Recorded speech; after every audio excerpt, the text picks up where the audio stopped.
Good evening. And for the 21st time in as many years, on behalf of the Brewers of the Sake Export Association and myself, I would like to welcome everyone and thank you for coming tonight to the annual sake lecture and tasting. Welcome to the third decade. This is the 21st year of this program.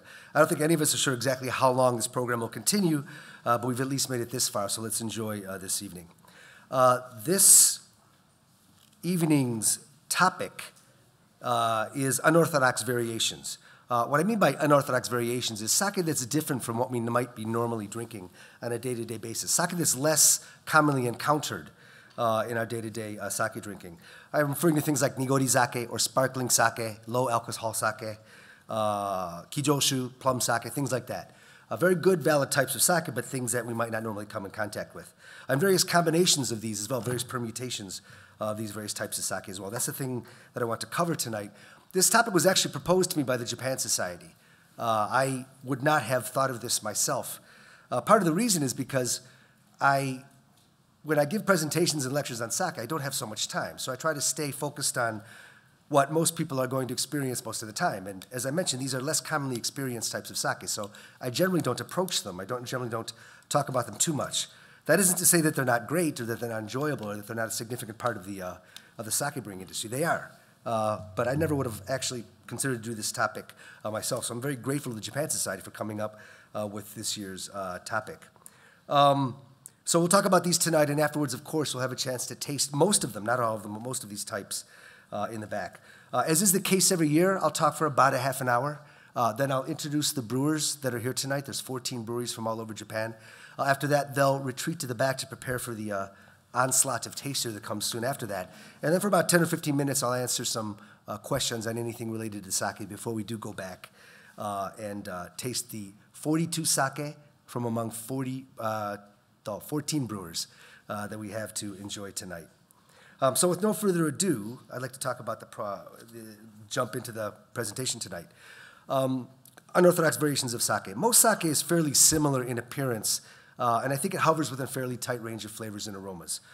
Certainly within that tight range, there's sweet sake and dry sake, aromatic sake, simple sake, but a lot of sake tends to hover within a relatively tight range of flavors and aromas.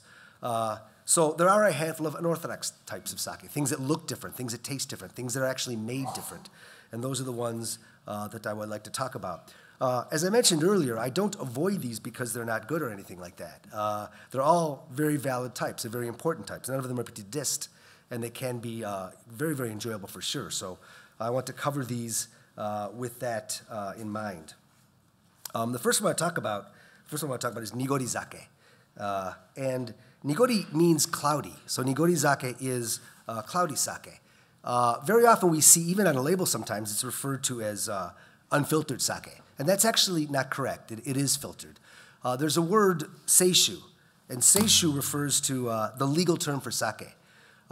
We call sake sake, we call it nihonshu, but seishu is the legal term for it. So when people say let's go drinking, they never say let's go drinking seishu, but when you look at the law books or documents or things like that, it's always referred to seishu.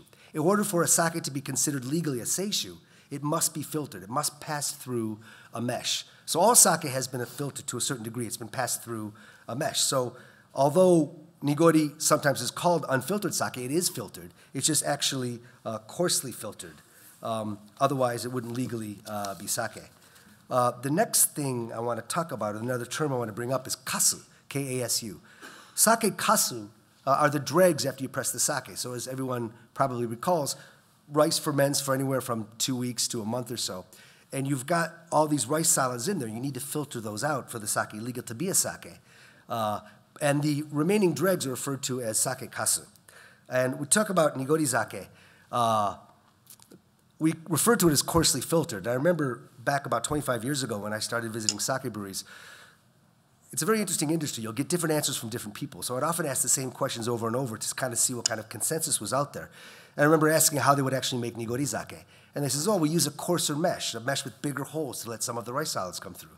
And then there was always this uneasy silence of 5 seconds or so, and they says, actually, we put the kasu back in after we filtered it, but that's not quite legal, so don't tell anyone.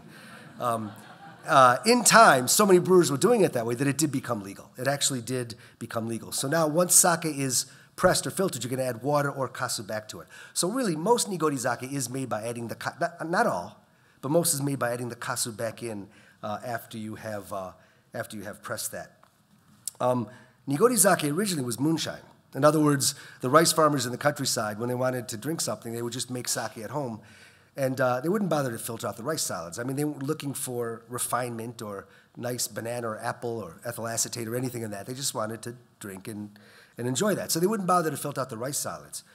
So to a certain degree, it's a throwback to moonshine. That's why they do it. That's why they have the products on the market. Having said that, I mean, it wasn't just moonshine. At one point in time, all sake was once Nigori.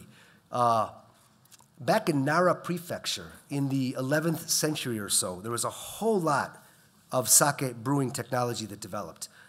There were a lot of Buddhist monks in Buddhist temples, and they developed a lot of what has become seishu, or sake as we know it today. And there are records from some of these Buddhist temples that show that the monks were actually selling sake kasu. So we know that they've been actually filtering out the rice solids or making clear sake for at least about 800 years. There are various theories as to how clear sake originated or how or why they started to filter it. There's one particular interesting anecdote. After Nara Prefecture, there was another city called Itami that pretty much became the brewing capital of Japan at that time.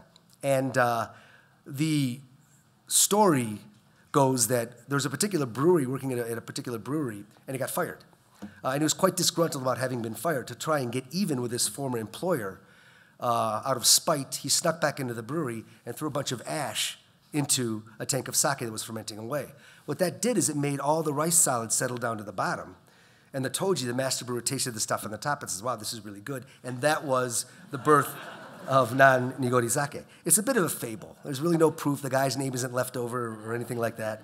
But that's just one particular theory as to where clear sake actually began. Whether or not it's true, we'll just leave that aside. It's a good story. The next thing I want to say about it is Nigori sake was actually illegal for many years. So in the late 1800s, in the Meiji era, they rewrote some of the tax laws surrounding sake. And to be able to tell the difference if it was moonshine or not, it became legally obligatory that you had to filter out the sake. So they could go see if it looked like Nigori sake, then they knew that it was moonshine, and you could be punished for that. They wanted to get all the taxes they could. So for many years, from then until about 1964, sake was actually illegal to sell. You could drink it at the brewery, but that was about it. There's a brewery in Kyoto that makes a sake called Tsukino Katsura. And in 1964, they worked very closely with the government to create a way that the government said, yes, you can do that, and that constitutes filtering. That's good enough. You can call your sake seishu. What they did is they basically lowered a tube into a tank, and the tube had holes perforated into it, so that the sake would actually go through that, and there were big holes, so some of the rice solids would come through, and that was legally considered good enough for the government. And so it was in 1964 when that company first came out and started making Nigori sake. Nigori sake can be very thick, very chewy. A fork will stand up with some of it without falling over. There's very thin Nigori out there as well. Thin Nigori is known as usu Nigori. Nigori can be sweet, it can be dry. I guess what I'm driving at is that just because it's Nigori doesn't mean it has to look or taste a particular way. It'll just be cloudy, at least to some degree. And there's combinations of Nigori with other sake. There's sparkling Nigori. We have one of those tonight, I believe. And there's other variations as well. But what I really want to drive home is it doesn't necessarily need to conform to any particular flavor profile. Certainly, Nigori sake is less refined. You're not going to get as much delicate flavors and aromas out of it. And you won't get such fine aromatics out of it either. But it's extremely popular and enjoyable for sure. Tonight, we have a couple of Nigori. One of them is on table 8. Hanagaki has a usu Nigori, a very, very thin Nigori. The brewer Shosetsu on table number 9 has actually a sparkling Nigori. We were supposed to get one more on table 12, but a delivery mishap dictated that you won't be tasting 3, just 2 Nigori tonight. So you can look for those when you head out. The next one I would like to talk about is sparkling sake. To begin with, sparkling sake is a very, very small part of the market. It's really a very infinitesimally small part of the market, but it is growing fairly quickly. It's growing at about 10% of the year. 10% a year, I guess, on the average. That's a rough number. But it does seem to be growing in terms of both products and the amount of sake, sparkling sake that's made. I think it's important to convey, though, that sparkling sake is not to the sake world, not to the sake market, what, for example, champagne and sparkling wine are to the wine market. It's not even close to that. It's very, very small in comparison to all of the sake that's actually made. It is growing in popularity and in people's awareness of it, but it's still a very, very small part of the market. Sparkling sake can be made in one of several ways. There's a handful of ways that it can be made. One of them is just to jack it with CO2. You can take a bottle and you can crank CO2 in there and you can make your sake sparkling in that way. There's very few breweries that actually do this. But what's good about it is you can maintain 15, 16% alcohol, a normal alcohol content for your sake if you do it that way. Furthermore, you don't have to worry about stock. You can always pull out regular sake and all of a sudden walk away with some sparkling. So not very much is done this way, but it is one way that sparkling sake is made. More common than that is secondary fermentation in bottle. And that's the way that a lot of sparkling sake is made, I think. And when they make it this way, what they do is they will make the sake usually a little bit sweeter, a higher sugar content than normal. And then they will put in the bottle with it some of the foam during fermentation. That contains a lot of yeast cells. So you've got a bit more sugar and you've got a bit more foam with the yeast cells in there, and you'll get it, and you cap the bottle and store it so that you'll get secondary in-bottle fermentation, which creates the CO2. Because the bottle is sealed, the CO2 will then integrate with the sake, and you've got yourself sparkling sake. There are a lot of sparkling sake that are made this way. When you make it this way, it tends to be a little bit cloudy. Not a full-on nigori, but you do get a bit of sediment in the sake when you make it this way. There are some brewers that will take this process a step further and try to approach sparkling wine or champagne methods of making the product as well. In other words, they'll freeze the stuff or do something to pull out the sediment and end up with a much clearer product. Often, but not always, the alcohol content is lower. The simplest way to explain that is you need some of the sugar that would have normally gone into alcohol. You need to keep that back to be able to create bubbles in your sake. So often, but not always, the alcohol content is lower, as is the impact. A lot of sparkling sakes are about 6% to 8% compared to the normal 15 or 16 for sake. But we do have 10%, 13%, 14%. So there are various ranges, but typically sparkling sake is a little bit lower in alcohol content and in impact than non-sparkling, than still sake. Recently, they developed, the industry has come up with a group, the Awasake Kyokai, or the Sparkling Sake Association. It's a group of 9 brewers, I believe. They may have added a couple of members, but and what they're moving towards standardization of sparkling sake. And in other words, these 9 brewers that are part of this group, they agree to, for example, have a certain level of clarity to the sake, or a certain alcohol content, or a certain amount of pressure, ensuring a certain amount of bubbles and fizz. And they have 5 or 6 rules that they conform to when making sparkling sake. And the association is growing. Having said that, though, there's probably between 150 and 200 breweries that are making some form of sparkling sake. And you've only got 9 that are part of this organization. So a lot of breweries are doing their own thing. They don't feel a need to do it to these particular specs. But there's a whole lot of marketing going behind this organization. So it's something I think that we can look forward to seeing more and more attention to sparkling sake as time goes on. Again, I need to emphasize again that it's really a very, very small part of the market. How small? By my own very rough calculations, there's about 1,200 breweries in Japan, and they probably make about 20 products each on the average. So we're looking between 20 and 25,000 products on the market. And there's 150 to 200 sparkling, that's it. So really, it's just about 1% of the number of products.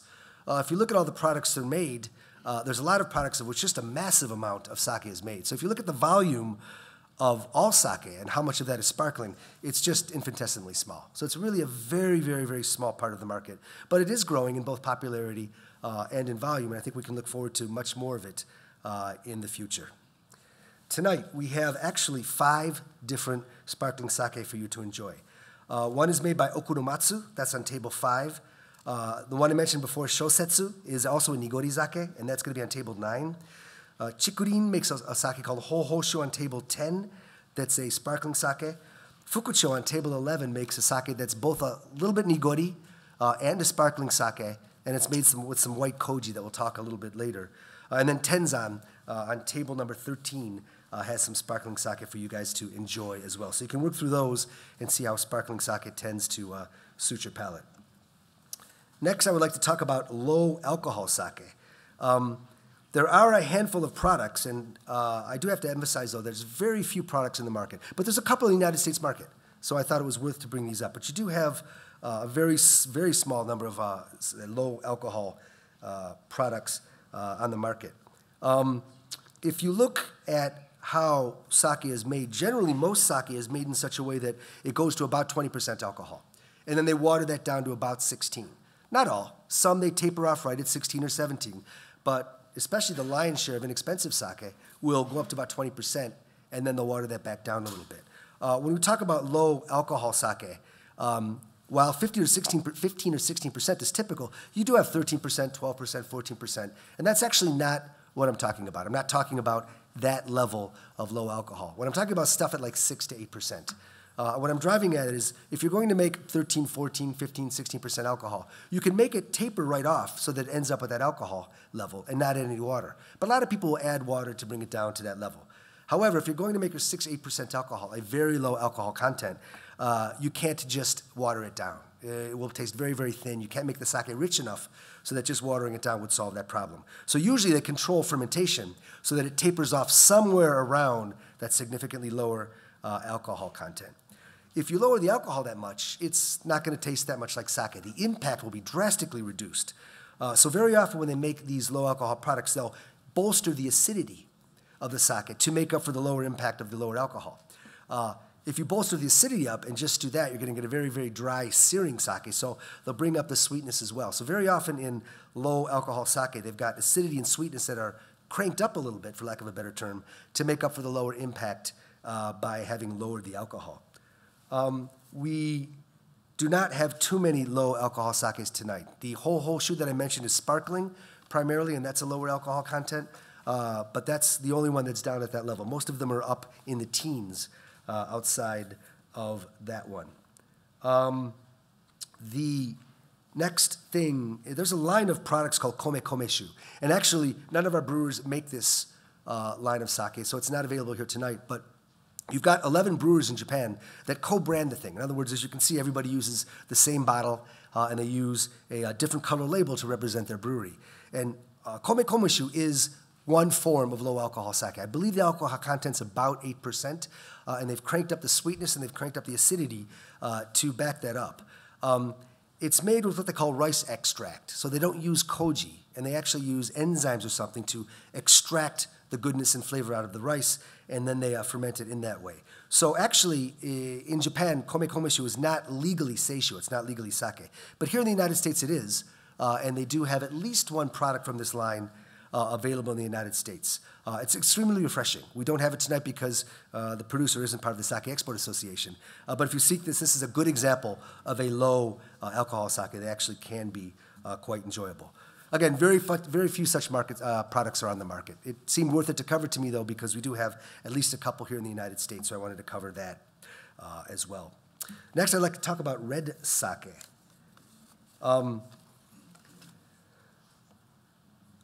There are a number of ways to make red sake, a sake that has a red color to it. The most common one is to use red rice. It's known as kodaimai, which means old generation rice. And it looks purple. It looks purple, looks red, sometimes it looks black. And it's actually not the kind of rice that you eat. It's a very gelatinous rice. It's very soft. So typically it isn't eaten. And it certainly isn't a proper sake rice either.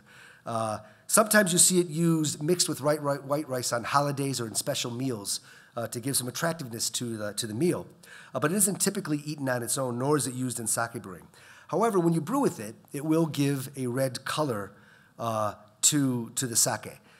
Usually when they make red sake, they do not use 100% red rice. Usually they'll use just a portion of the rice that goes into a batch of sake will be replaced with red rice to make it. It tends to be very astringent in its final manifestation of flavor. Not always, but it tends to be. So usually they'll just use a little bit of red rice and not the whole thing of red rice. Tonight we do have a red rice sake, Sakura Emaki, which is on table 1. And that does use 100% red rice in producing it. So that'll be an interesting sake to check out. There are other ways to make red sake. One of them is by using an ash, and there's an interesting history to this. In Kumamoto Prefecture, which is on the southernmost island of, one of the southernmost large island of Japan, Kyushu. In Kumamoto, several hundred years ago, the resident daimyo decided that they should not be allowed to make sake from rice anymore because rice was basically what they paid their taxes in. It was a stipend. It was basically a currency. And the daimyo at the time figured that we shouldn't be squandering this currency in making sake. So they weren't allowed to make sake out of rice back then for a long time. The one exception to that is that brewers in Kumamoto were permitted to make what's called akazake, which just means red sake. And they were allowed to make that because it's used as a cooking sake. It wasn't used for drinking. It's got plenty of alcohol in it, but it was used for cooking rather than drinking. And the brewers, certainly not as many make it today as made it a long time ago. I believe there's about half a dozen or 10 brewers in Kumamoto making it now. But what they did is when they make sake, they would add an ash to that. And the reason they added the ash, strange as it sounds, is that would preserve the sake, that would stabilize it. Most sake is pasteurized to stabilize. They heat it a couple of times to about 60, 65 C, and that will stabilize the sake. But akazake, they actually use this ash, and they do that in place of pasteurization. So it stabilizes it. That makes it very, very alkaline, which protects the sake from any strange bacteria. However, the chemical interactions from having put the ash in there and driving it into that alkaline state make the sake somewhat red. And that's how they get that particular form of red sake. We do have one tonight.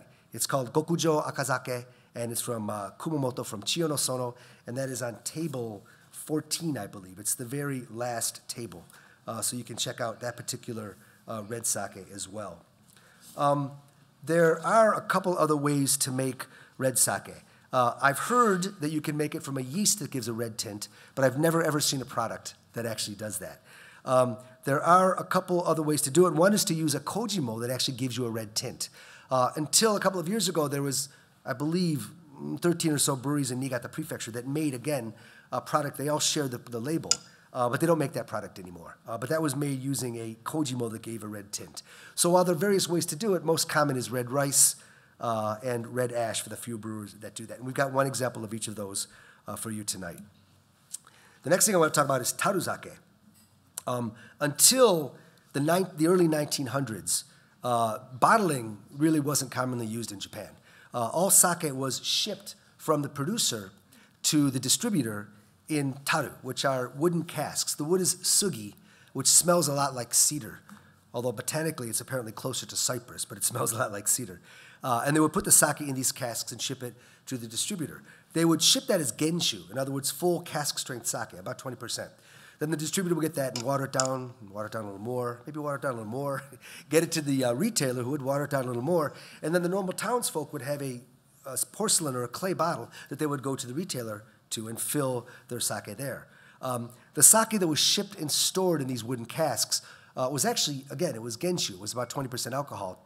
Furthermore, it was very sweet and rich, much different from modern sake. It was much heavier, much stronger, much sweeter, much richer sake. They didn't exactly have ginjo back then. Not exactly. They had zero ginjo light sake back then. So that type of sake stood up better to the actual wood flavors, and it wasn't affected by them as much. These days, if you take modern light sake, especially ginjo and things like that, and store them in the wooden casks, it will get very woody. So in short, Taruzaki is sake that's been stored in these wooden casks deliberately to pull in the woody flavors and aromas. Most of the subtle flavors and aromas that you might normally find in a ginjo would be pretty much squashed by the woody flavors. But if you like wood, if you like woody flavors and aromas in your sake, it's a very, very enjoyable type of sake as well. There are at least a couple of Taruzaki products available in the United States. We do not have any here tonight, but they're not too difficult to find if you wanted to try those. The next thing I want to talk about is something called kijoshu. Again, very little kijoshu is actually made, but it seems to be more visible to me than some of these less orthodox products. In other words, I tend to see kijoshu available at more places than I might some of the other sake. The way they make kijoshu is they replace some of the water with already brewed sake. As you may recall, when you make sake, we start with rice, water, and koji. And we add that in stages. In other words, you basically add more water, more rice, and more koji which is the moldy rice that gives us enzymes and amino acids. And you add that in stages so that the fermentation stays robust and strong. When they make kijoshu, what they'll do is they'll replace some of the water that they would normally add to a sake with already brewed sake. That makes it very rich, makes it very sweet. It's very commonly enjoyed as a dessert sake. It's a significantly different animal. Very, very enjoyable, but it's more like a liqueur in terms of its sweetness and richness than it is to a regular sake. Very often, kijoshu is aged. It's got the flavor profile that will stand up to that. It'll gather more maturity and more richness and become a bit more sherry-like as you do that. So that is quite commonly seen with kijoshu. We have one tonight on table 8, I believe. The brewer that makes a sake, Hanagaki, has a kijoshu that's aged 7 years. So you can sample that when you get a chance to do that.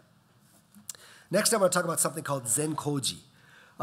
In this way of writing it, Zen means all, and Koji is koji. In other words, koji is the rice with mold propagated upon it that gives us starch to sugar converting enzymes as well as amino acids that lead to richness and lots of umami. Usually when we make sake, about 20 to 25% of all the rice that goes into a given batch of sake has first been converted into koji. It's had the koji mold grown on upon it. Zen Koji is close to 100% of the rice is first made into koji. So normally 20 to 25 is now 100. So you can count on a lot more amino acid content, a lot more richness, a lot more starch to sugar conversion. So as such, it's a very, very rich, sweet, earthy sake. You'll notice in parentheses it say close to 100%.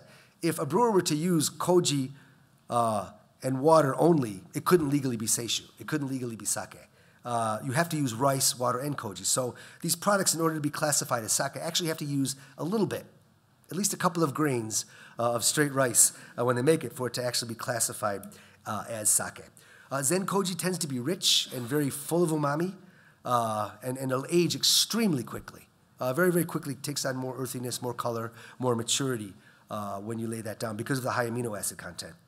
Currently, only a few brewers make it. There may be just a couple, actually. So do bear that in mind. And again, instead of being, there's no reason to talk about every one-off anomaly, but it is available in the United States, so I wanted to talk about that tonight. There are actually 2 products tonight that are Zen Koji. One is Nambu Bijin, which is going to be on table 2, and the name of that product is Zen Koji. It's actually the product name. But there's another product that will be on table, I believe, 4. It's Kambara is the brand name, but the product name is called Ancient Treasure. And that's a very, very interesting product. It's a Zen Koji, almost Zen Koji, close to 100% Koji, but it's also been matured for 13 years. It's a Genshu, so the alcohol is a little bit stronger than average. And furthermore, it uses a process called Yamahai, which allows a lot of natural lactic bacteria to be involved, and it gives you a bit of a more of a gamey flavor profile. So that Ancient Treasure is another Zen Koji, but it's an extremely unique and very, very interesting product that I would like you to try as well. Next, I'd like to talk about aged sake. Aged sake is actually called Koshu, but more formally, Choki Jukseishu. That's the nice way of referring to sake that's been deliberately laid down to gain the benefits of maturing. In truth, very, very little aged sake is made. Most brewers don't make it. Those that do tend to lay down just a little bit. There's only a couple of brewers that make a significant amount of aged sake.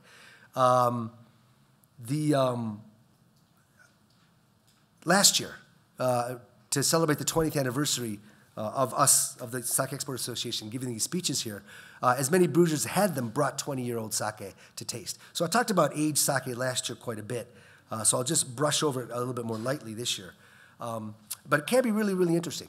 As I mentioned, very little sake is actually laid down in the market, but it can be a very, very interesting product. What aged sake tastes like, though, it's very difficult to classify because the flavors and aromas are all over the map. It tends to depend on quite a number of things. The type of flavors and the nature of the sake when it's aged will vary on quite a number of things. Obviously, one is time. If you lay something down for 3 years, it will mature a little bit. If you lay it down for 15 or 20, a lot more things are going to happen. Another is the original grade of the sake. If you lay down a Umeshu with a lot of amino acids, it's going to change quite a bit. If you were to lay down a more refined and highly polished daiginjo, it won't nearly change as much. Another is vessel, surprisingly. If you lay it down in a bottle, it will completely be different than if you were to mature it in a bigger tank. Obviously, temperature is another one. I would say that most brewers that do mature their sake do so at cellar temperature, so about 15 degrees C. Most sake is brewed in breweries or kura. They're very thick-walled and will stay cool in the winter, and a lot of sake is matured in that way. Having said that, there are breweries that will age their sake at very, very cold temperatures, refrigerated or even freezing temperatures. And all these things will affect just how a sake will age and what the nature of the sake will be like. So it's kind of difficult to quantify exactly what aged sake is like. We do have a couple tonight. Again, on the one I just mentioned, the nickname is Ancient Treasure. It's a Kambara product on table 4, has been aged 12 years. Then we have a straightforward Daiginjo on table 10. The product there, the main product is Yuho, but this particular product is a different brand name, Homare. So you can get that one's aged 13 years. So you get a 13 aged Daiginjo if you wanted to try that as well. It's something else to look forward to, I think. Those are the main types of products that I wanted to talk about. There's just a couple more things I'd like to talk about. Sake made using black or white koji. So koji mold is a mold that we've grown on rice, and that will give us starch to sugar conversion and umami. I've mentioned that several times already. But there's thousands and thousands of strains of koji mold in use in Japan. They're used in a lot more things than sake. Many fermented products in Japan use koji, including miso, including shochu, which is a distilled beverage made from a number of things in Japan as well. They'll all use koji mold in one form or another. There's various types of koji and various groupings of the types of koji mold as well. And sake is made using kikoji, which means yellow koji. And it's not surprising. The reason they call it yellow koji is when you grow the mold on the rice, it has an amber, slightly yellow tint to it. Not surprisingly, black koji will have a grayish black tint after you've grown the mold on the rice. But sake is made using yellow koji. There's nothing wrong with using the other types of koji, but they're completely different in their flavor profiles. They give different types of acidity, harsher, earthier acidities that really aren't a part of what sake has developed into over the past 800 years. But there are a couple of breweries over the past couple of decades that are experimenting and replacing part of the koji with instead of using yellow koji, with white koji or black koji or something else. And again, it gives you a sharper product, a different set of acidity, different set of acids that vary things. Can be quite enjoyable. There's a few products in the market that are doing that. Again, we have one tonight. Fukucho has a sake called Seaside, and they use some white koji in that. That's also a sparkling, and it's also a bit of a Nigori product. The acidity is significantly different, and it goes very well with seafood, so I'm sure you'll enjoy that when you get around to it. The last one, I believe, that I want to talk about is Umeshu. Ume is plum, and Umeshu is plum-based alcohol. Traditionally, or typically, Umeshu was actually made with shochu. Again, shochu is a distilled beverage from any number of raw materials. And you've got various types of shochu as well, but you can get multiply distilled shochu, which is like a clean white liquor. And people would make their own umeshu at home. They would just steep plums in it for months or years and enjoy that. There are also shochu-based umeshu products on the market as well. About 10 years ago or so, seishu-based, in other words, sake-based umeshu, started to get really, really popular in Japan. And it still is to a certain degree. The boom dropped off a little bit, but you still see quite a lot of umeshu, seishu-based, sake-based umeshu products as well.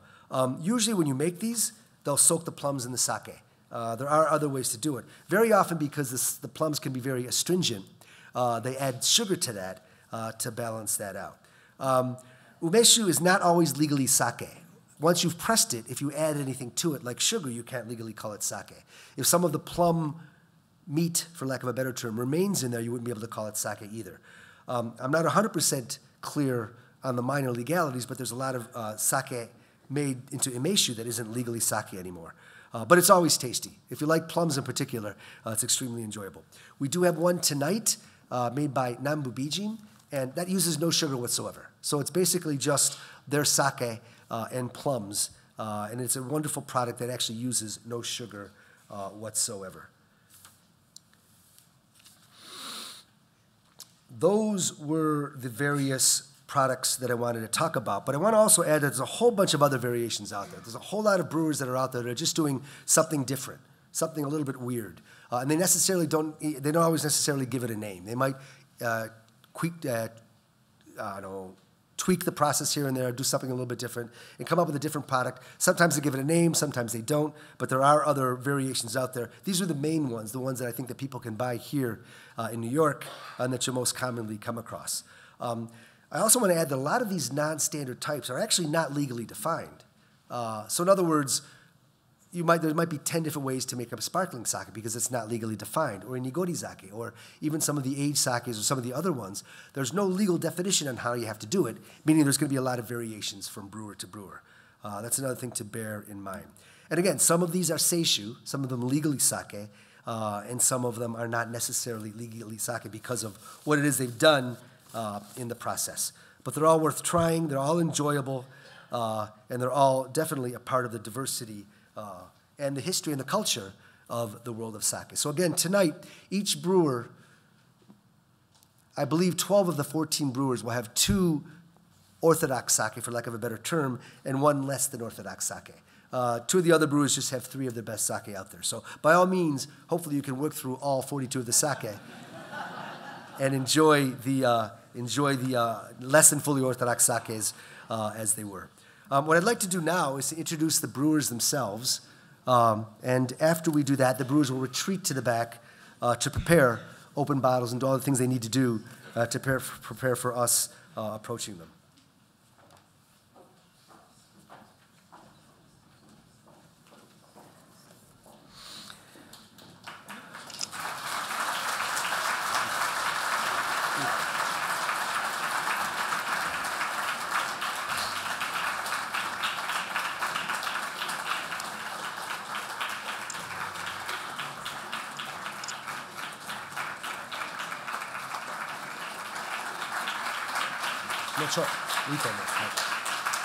So we've got 14 brewers from all over Japan. They're lined up in order of northeast Japan to southwest Japan. They're also lined up in the order of the tables that you'll be tasting. It just kind of makes it a little bit easier to remember. So I'll introduce each one of them. If you can save your applause until the last of them is introduced, and we'll give them another round of applause then, it might go a bit more smoothly. From Akita Prefecture, the brewers of Dewatsuru and Dewatsuru Sake, Ms. Akimoto.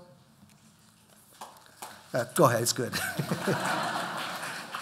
From Iwate Prefecture, representing the brewers of Nambu Bijin Sake, we have Ms. Nikawa. From Miyagi Prefecture, brewing the sake Hoyo, we have Mr. Uchigasaki. From Niigata Prefecture, brewing Kambara Sake, we have Dr. Sato. From Fukushima Prefecture, brewing the sake Okunomatsu, we have Mr. Yusa. Representing Tentaka Sake from Tochigi Prefecture, we have Ms. Ishiguro. From Ishikawa Prefecture, representing the sake, her sake, Yuho and Homare, we have Ms. Fujita. From Fukui Prefecture, representing the sake, representing Hanagaki Sake, Hanagaki Sake, we have Mr. Nambu. From Shizuoka Prefecture, the brewers of Shosetsu Sake, we have Ms. Watanabe. From Okayama Prefecture, brewing the sake Chikurin, we have Mr. Marumoto. From Hiroshima Prefecture, brewing Fukucho Sake, we have Ms. Imada. From Shimane Prefecture, brewing Rihaku Sake, we have Ms. Tanaka. From Saga Prefecture, brewing the sake Shichida and Tenzan, we have Mr. Shichida. And from Kumamoto Prefecture, brewing the sake Chiyo no Sono, we have Ms. Honda. Again, they'll be lined up in the upper foyer and also in the room below them, kind of half and half. You can start anywhere you want. The northeast part of Japan is closer to the front of the building, and southwest Japan is closer to the depths of the building. So do enjoy those when we head up there. Can you have one more round of applause for them, please?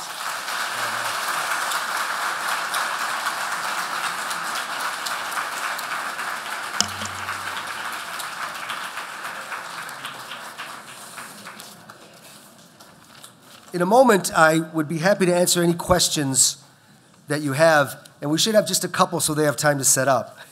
But before I do that, I want to tell everybody about an event this Friday. Many of you may know about it. Some of you may not. There is a event called Joy of Sake. This Friday, June 15th. It runs from 6:30 to 9:30. It's a place called the Metropolitan Pavilion. It is held every year, but it hasn't been in New York in a couple of years. There will be 478 sake. Count them for you to enjoy there. There's also going to be food from 19 different restaurants. Tickets are $110 for you to enjoy that. The best thing to do is to go to joyofsake.com, and that will set you straight on getting yourself ready to taste 478 sake this Friday. I think it'd be kind of difficult to do it all, but it has been done. If anyone has any questions on anything I covered or on any sake-related stuff at all, I'll be happy to answer it, sir.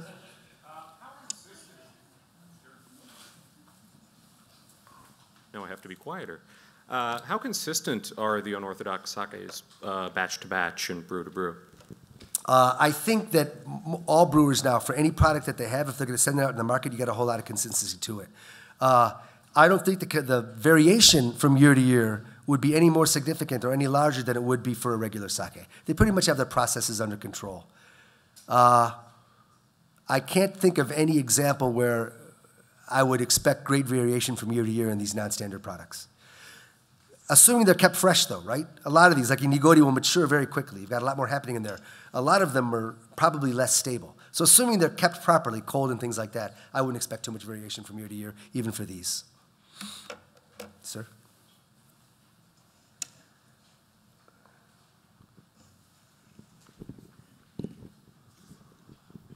The red rice intrigues me particularly because I have represented people who own farms that grow rice in the United States. And whenever red rice shows up, they have to leave it fallow for about a year or two to try and get rid of the red rice. Wow. So I'd never heard of it being used in any way that made some sense. We might have to be able to develop a new export, if you will. Nobody ever heard of doing it in that way.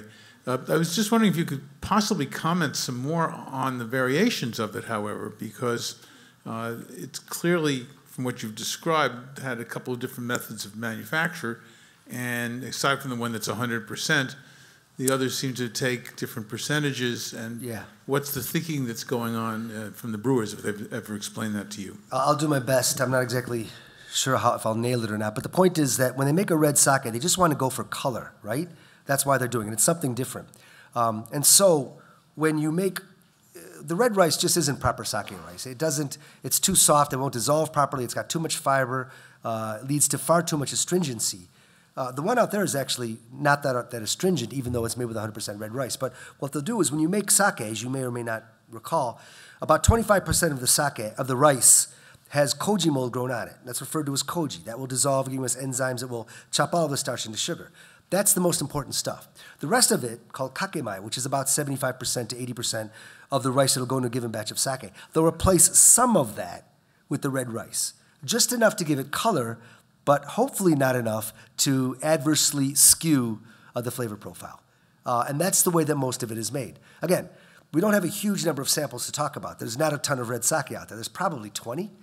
And I know that this one uses 100% red rice. I'm willing to bet their koji does not use red rice, in spite of what I was told. But most of the time, they'll just replace some of the kakemai, the non-koji rice, just to provide color. That's their main objective. I'm going to move in this direction. Go ahead, and then I'll move in this direction. Thank you very much. Most enjoyable and most interesting presentation. I'm just curious, how in the world did you end up in this line of work? A million coincidences is the honest answer to your question. Very quickly, because I could talk about this for another hour, but I won't. I went to Japan in 1988 to teach English on the JET program, ostensibly for a year. Then I got into sake, then I got more into sake, then I got more into sake. And eventually I was drinking with somebody who worked at the Japan Times, which is an English language newspaper there. They asked me to write an article for them. Then they asked me to write a column for them. Then somebody saw the column and asked me to write a book for them. And then stuff got real. And I started to study about it. I got involved in the industry. And one thing led to another. Fortunately, I'm very genuinely, deeply interested in it. So I've always been motivated to continue it. But it was a million coincidences piled on top of each other. Ma'am?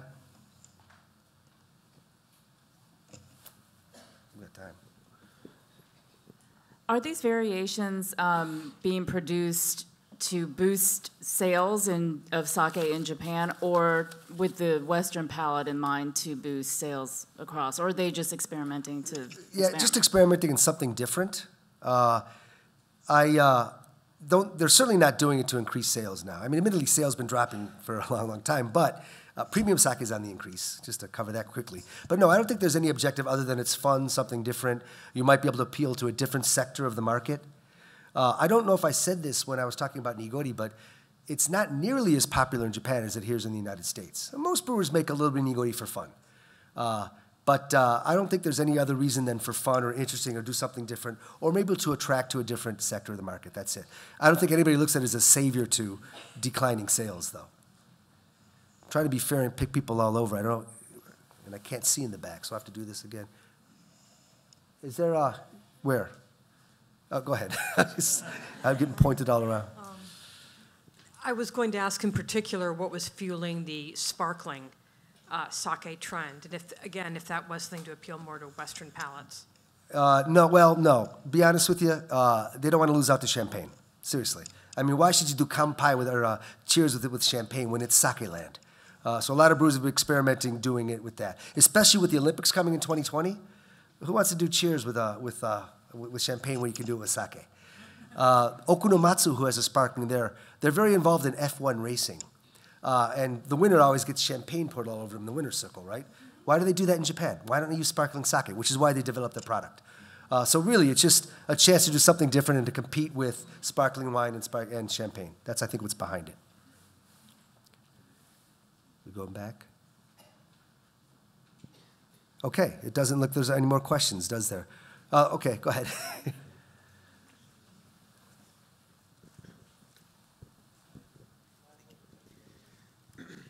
Has there been any attempt to reconstruct that Nigori or moonshine sake that has been found maybe in older recorded sites based off looking at the remains of what was been in those individual vessels for sake? If anything was in individual vessels from hundreds of years ago, it would have been dried up. They do have records on how things were done. And yeah, various people try reviving various things. And there are a number of products in the market that are made the way they were made 100 years ago, 200 years ago, based on original recipes. You see that once in a while. I don't know of any product that's really taken off in terms of being made in a very old recipe and continue to grow and be enjoyed in that. So I think Nigori, again, was just they stopped doing what they had been doing for a long, long time to get to that. That's all. So I don't know if they're quite ready for us, but they're going to get us any moment. So I'd like to thank everybody for listening tonight. Again, please enjoy the sake.